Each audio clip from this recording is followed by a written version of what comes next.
Friends, welcome to our channel. నమస్తే అండి. ఈరోజు టాపిక్ వచ్చేసి రేషన్ కార్డుకి సంబంధించి ఇప్పుడు వచ్చినటువంటి కూటమి ప్రభుత్వంలో మన యొక్క వెబ్సైట్లో రేషన్ కార్డు అనేది వర్క్ అవుతుందా లేదా చెప్పి చాలామంది అయితే కామెంట్ చేస్తున్నారు. సో ప్రధానంగా అయితే మనకి రెవెన్యూ శాఖ డిపార్ట్మెంట్ సంబంధించి ఇంకా ఎటువంటి అప్డేట్ అయితే ఇవ్వలేదండి. సో ప్రధానంగా మనకి ఓన్లీ 34 సర్వీసెస్ మాత్రమే ఉన్నాయి. అది only income certificate, caste certificate సంబంధించి కానీ అలాగే ఫ్యామిలీ మెంబర్ సర్టిఫికేట్ సంబంధించి మాత్రమే అప్డేట్ అయితే ఇవ్వడం ఉంది. సో రేషన్ కార్డు సంబంధించి ఎటువంటి అప్డేట్ ఇవ్వలేదు. సో చాలామంది రేషన్ కార్డు అనేది పోయింది చెప్పేసి అంటున్నారు. సో ఒకవేళ రేషన్ కార్డు నెంబర్ ఉంటే మీ యొక్క రేషన్ కార్డు మీ యొక్క మొబైల్ని డౌన్లోడ్ చేసుకోవచ్చండి. అది ఎలా చేసుకోవాలి ఏంటని చెప్పేసి ఈ వీడియోలో మీకు ఎక్స్ప్లెయిన్ చేస్తాను. సో ప్రధానంగా మనకి ఓల్డ్ రేషన్ కార్డు ఉన్నా కూడా అలాగే గత ప్రభుత్వంలో ఇచ్చినట్టు వైసీపీ ప్రభుత్వం ఇచ్చినట్టు రేషన్ కార్డు ఉన్నా కూడా ఈ 2 నెంబర్ల ద్వారా మీరు మీ దగ్గర నెంబర్ ఉంటే మీ యొక్క మొబైల్లోనే ఈపీడిఎస్ వెబ్సైట్లో మీరు మీ యొక్క రేషన్ కార్డు అనేది డౌన్లోడ్ చేసుకోవచ్చండి, ఎటువంటి లాగిన్ లేకుండా. సో ప్రధానంగా ఆ రేషన్ కార్డు అనేది డౌన్లోడ్ చేసుకొని మీరు ప్రింట్ తీసుకుంటే రేషన్ దుకాణం దగ్గర మీరు రేషన్ అనేది వేయించుకోవచ్చు, ఎటువంటి ప్రాబ్లం లేదు. సో ప్రధానంగా మీకు ఓల్డ్ కావాలన్నా ఓల్డ్ తీసుకోవచ్చు, సో న్యూ కావాలన్నా న్యూ తీసుకోవచ్చు అండి. సో మనకి ప్రధానంగా ఈ రెవెన్యూ డిపార్ట్మెంట్ సంబంధించి రేషన్ కార్డు సంబంధించి వెబ్సైట్ అనేది మనకి ఇంకా లాక్లోనే ఉంది, వర్కింగ్ అవ్వడం లేదనమాట. సో చాలామంది నాకు పర్సనల్గా వాట్సాప్ చేసి అలాగే కాల్ చేసి అడుగుతున్నారు ఒకసారి రేషన్ కార్డు గురించి ఒక వీడియో చేయాలని చెప్పేసి. సో రేషన్ కార్డు ఏ విధంగా డౌన్లోడ్ చేసుకోవాలని చెప్పేసి వీడియో చేయమని చెప్పేసి అన్నారు. సో అందుకు ఈ వీడియో మీ ముందుగానే తీసుకొస్తాను. సో ప్రధానంగా మీరు ఓల్డ్ రేషన్ కార్డు నెంబర్ ఉన్నా కూడా అలాగే న్యూ రేషన్ కార్డు నెంబర్ ఉన్నా కూడా మీ యొక్క రేషన్ కార్డు నెంబర్ అనేది మీరు డౌన్లోడ్ చేసుకోవచ్చండి. ఎలా చేసుకోవచ్చు అని చెప్పేసి ఈ వీడియోలో మీకు ఎక్స్ప్లెయిన్ చేస్తాను. సో ప్రధానంగా వాటి సంబంధించిన లింక్ కూడా కింద డిస్క్రిప్షన్ ఇస్తాను. అక్కడి నుంచి మీరు డైరెక్ట్ ఆ లింక్ ఓపెన్ చేసిన వెంటనే ఏ విధంగా చేసుకోవాలి, ఎలా చేసుకోవాలని చెప్పేసి ఇప్పుడు మీకు వీడియో చేసి చూపిస్తానండి. సో ఈ వీడియో నచ్చితే ఖచ్చితంగా అయితే లైక్ చేయండి. సో ఇక్కడ నేను ఫస్ట్ ఆఫ్ ఆల్ మన యొక్క మొబైల్లో గూగుల్ క్రోమ్ ఓపెన్ చేసి సెర్చ్ దగ్గర మనకి ఈపీడిఎస్ యాప్ అని చెప్పేసి టైప్ చేయండి. సో ఈపీడిఎస్ యాప్ అని టైప్ చేసిన వెంటనే ఇక్కడ మనకి ఏదైతే సచివాలయం సంబంధించి రెవెన్యూ డిపార్ట్మెంట్ సంబంధించి లాగిన్ ఉందో ఆ లాగిన్ ఫస్ట్ ఆప్షన్ అనేది రావడం జరుగుతుందండి. ఇక్కడ మనకి సో ఫస్ట్ ఆప్షన్ అనేది రావడం జరుగుతుంది. సో ఈ ఫస్ట్ ఆప్షన్ మీద క్లిక్ చేయండి. సో క్లిక్ చేసిన వెంటనే ఈ విధంగా మనకి రావడం జరుగుతుంది.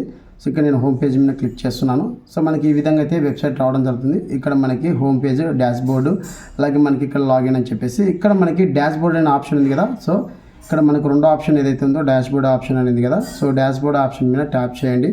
సో ట్యాప్ చేసిన వెంటనే మనకి ఈ విధంగా సో ఈపీడిఎస్ అని చెప్పేసి ఈ విధంగా అయితే రావడం జరుగుతుందండి. సో ఇక్కడ మనకి రేషన్ కార్డ్ అని చెప్పేసి ఆప్షన్ ఉంది కదా కింద. సో మనకి సెకండ్ కాలం సంబంధించి రేషన్ కార్డ్ ఆప్షన్ ఉంది కదా. సో ఇక్కడ నుంచి మీ యొక్క రేషన్ కార్డు సంబంధించి గతంలో అప్లై చేసినట్టు రేషన్ కార్డ్ అప్లికేషన్ స్టేటస్ కూడా వర్క్ అవుతుంటే కానీ చెక్ చేసుకోండి ఒకసారి. సో మనకి ఇక్కడ ఈపీడిఎస్ అప్లికేషన్ సర్చ్ అని చెప్పేసి ఆప్షన్ ఉంది కదా.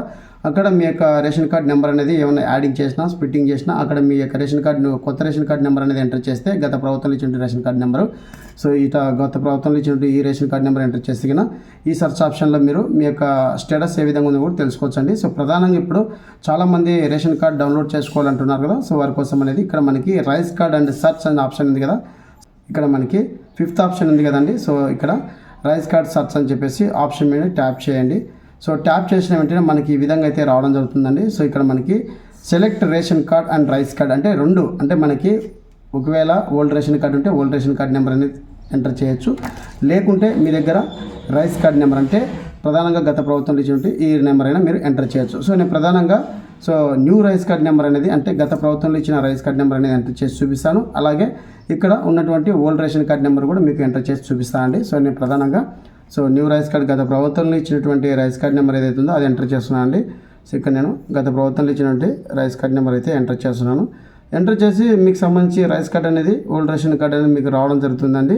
సో వెంటనే మీరు రేషన్ కార్డ్ అనేది తీసుకోవచ్చు అన్నమాట. సో ప్రధానంగా ఈ విధంగా అయితే మనకి ఈ వెబ్సైట్ అనేది వర్క్ అవుతుంది. సో మీరు వెంటనే ఒకవేళ మీరు కావాలనుకున్న వాళ్ళు డౌన్లోడ్ చేసుకోండి. సో నేను ఇక్కడ ఓల్డ్ రేషన్ కార్డ్ నెంబర్ కాకుండా గత ప్రభుత్వంలో ఇచ్చినటువంటి రేషన్ కార్డ్ నెంబర్ ఎంటర్ చేసి సర్చ్ మీద క్లిక్ చేస్తున్నాను. సో సర్చ్ మీద క్లిక్ చేసిన ప్లీజ్ డేటా లోడింగ్ అని చెప్పేసి రావడం జరుగుతుందండి. సో ఇక్కడ మనకి లోడింగ్ అయితే అవుతుంది. సో అయిన వెంటనే మన యొక్క రేషన్ కార్డ్ అనేది మనం డౌన్లోడ్ చేసుకోవచ్చు. చూడండి. సో ఈ విధంగా మనకి సింపుల్గా మన యొక్క రేషన్ కార్డ్ అనేది డీటెయిల్స్ మొత్తం మనకి రావడం అవుతుంది. ఫ్యామిలీలో ఎంతమంది ఉన్నారు, వాళ్ళ యొక్క జెండర్ ఏ విధంగా ఉంది, సో జెండర్ ఏ విధంగా ఉంది, ఏజ్ ఏ విధంగా ఉంది, అలాగే వాళ్ళకి డేట్ ఆఫ్ బర్త్ కరెక్ట్గా ఉందా లేదా, అలాగే వాళ్ళ యొక్క నేమ్ కరెక్ట్గా ఉందా లేదా, సో ఫాదర్ నేమ్ కానీ అలాగే హస్బెండ్ నేమ్ కానీ, సో వాళ్ళకి డీటెయిల్స్ మొత్తం మనకి ఈ విధంగా రావడం జరుగుతుందన్నమాట. సో ఈ విధంగా మనకి ఇక్కడ న్యూ రేషన్ కార్డ్ నెంబర్ కూడా మనకి ఇక్కడ చూపించడం జరుగుతుంది. సో ఇక్కడ మనకి న్యూ రేషన్ కార్డ్ నెంబర్ కూడా ఉందన్నమాట. సో ఈ విధంగా సింపుల్గా మీ యొక్క రేషన్ కార్డ్ అనేది మీరు డౌన్లోడ్ చేసుకోవచ్చండి. సో ఈ విధంగా మనకి ఈ వెబ్సైట్ అయితే ప్రధానంగా మనకి వర్క్ అవుతుంది. సో రేషన్ కార్డ్ సంబంధించి సైట్ అనేది ఇంకా మనకి అప్లై చేసుకోవడానికి కానీ కొత్తగా యాడ్ చేసుకోవడానికి కానీ లేకుంటే న్యూగా అప్లై చేసుకోవడానికి కానీ ఇంకా రెవెన్యూ డిపార్ట్మెంట్ సంబంధించి ఎటువంటి అప్డేట్ అయితే లేదు, ఇంకా లాక్లోనే ఉందండి రేషన్ కార్డ్ సంబంధించి. సో ఒకవేళ మీకు కావాలనుకుంటే ఈ విధంగా మీరు డౌన్లోడ్ చేసుకొని మీ యొక్క డీటెయిల్స్ కరెక్ట్గా ఉండాలి కూడా చెక్ చేసుకోవచ్చు. సో ఇదండి రేషన్ కార్డ్ సంబంధించిన అప్డేట్. మరొక వీడియోతో మీ ముందుకు వస్తాను. Thank you so much. జై హింద్.